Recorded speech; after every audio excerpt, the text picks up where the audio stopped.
വിവാദമായ വൈദേകം റിസോർട്ട് ഏറ്റെടുത്ത നിരാമയയുമായി പരോക്ഷ ബന്ധമുണ്ടെന്ന് സംബന്ധിച്ച് രാജീവ് ചന്ദ്രശേഖർ. റിസോർട്ടുമായുള്ളത് ബിസിനസ് താൽപര്യമാണെന്നും റിപ്പോർട്ടറിന്റെ അശ്വമേധത്തിൽ രാജീവ് ചന്ദ്രശേഖർ വെളിപ്പെടുത്തി. വൈദേകം റിസോർട്ടുമായി തനിക്കോ ഭാര്യയ്ക്കോ ഒരു ബന്ധവുമില്ല. ഇ.പി. ജയരാജനെ നേരിട്ട് കണ്ടിട്ടില്ലെന്നും CPIM BJP ബന്ധമെന്നത് കോൺഗ്രസിന്റെ കെട്ടുകഥയാണെന്നും നുണയും പച്ചക്കള്ളവുമാണെന്നും രാജീവ് ചന്ദ്രശേഖർ റിപ്പോർട്ടറിലൂടെ തുറന്നടിച്ചു. Reporter exclusive.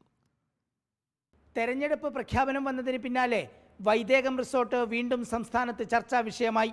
ഇത്തവണ BJP CPIM ബന്ധത്തിന്റെ തെളിവായാണ് കോൺഗ്രസ് വൈദേകത്തിന്റെ കൈമാറ്റത്തെ ഉയർത്തിക്കാട്ടിയത്.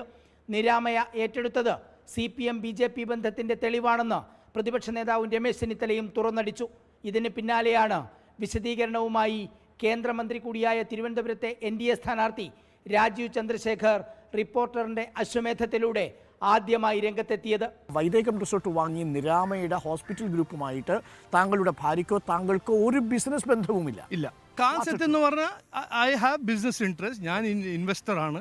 വൈദേകം ഏറ്റെടുത്തത് CPIM BJP ബന്ധത്തിന്റെ തെളിവാണെന്ന കോൺഗ്രസ് ആരോപണത്തെ ഗൂഢാലോചനയാണെന്നായിരുന്നു രാജീവ് ചന്ദ്രശേഖർ പറഞ്ഞത്. തനിക്കോ ഭാര്യയ്ക്കോ വൈദേകവുമായി ബന്ധമില്ല.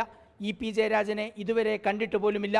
താൻ ഒരു നിക്ഷേപകനാണെന്നും എല്ലാം ഉപേക്ഷിച്ചിട്ടാണ് രാഷ്ട്രീയത്തിൽ വന്നതെന്നും രാജീവ് ചന്ദ്രശേഖർ പറയുന്നു. താങ്കളുടെ ഭാര്യയ്ക്ക് അതിൽ ഷെയർ ഉണ്ട് എന്ന തരത്തിൽ ഇന്നലെ വാർത്തകൾ പ്രചരിച്ചിരുന്നു.